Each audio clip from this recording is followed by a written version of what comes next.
ఈ కల్తీ మద్యంతో మాకు సంబంధం లేదు, ఆ కల్తీ మద్యం చేసేటువంటి వ్యక్తి వైఎస్ఆర్ పార్టీకి సంబంధించినటువంటి వ్యక్తిని కోవత్తుగా మాకు పంపించారన్నాడు. అటువంటి కోవత్తు అనుకున్నటువంటి వ్యక్తికి మీరు ఎమ్మెల్యే సీట్ ఇచ్చారు. ఎమ్మెల్యే సీట్ ఇచ్చే సందర్భంగా మీరే పీఫార్ అని కూడా మీ చేతులతో ఇచ్చారు. ఈ రోజు వరకు ఇన్ఛార్జిగా కంటిన్యూ అవుతున్నాడు ఓడిపోయిన తర్వాత. అతను అంటే ఏం చెప్తున్నారో ఏం ఆలోచన చేస్తున్నారు మీరు? ప్రజలు ఏమనుకుంటారనేటువంటి దాంతో పని లేదా మీకు? ఇంకా అతనేదో పెద్దిరెడ్డి గారికి సన్నిహితులని చెప్పే ప్రయత్నం చేశారు. ఆ పెద్దిరెడ్డి గారు కొడుకు ఎంపీగా ఉన్నటువంటి మరి మిథున్ రెడ్డి గారు లెటర్ పూర్వకంగా ఇచ్చినటువంటి విషయాన్ని ఈ సందర్భంగా మీ దృష్టికి తీసుకొస్తున్నాం.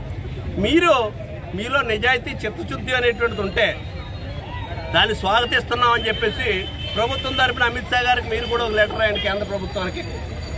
సిబిఐ విచారణ కావాలని చెప్పేసి మీ నిజాయితీని నిరూపించుకోవాలంటే సిబిఐ విచారణ కోరుతూ మీరు కూడా రికమెండ్ చేస్తూ రాష్ట్ర ప్రభుత్వం నుంచి ఒక లెటర్ పంపించండి.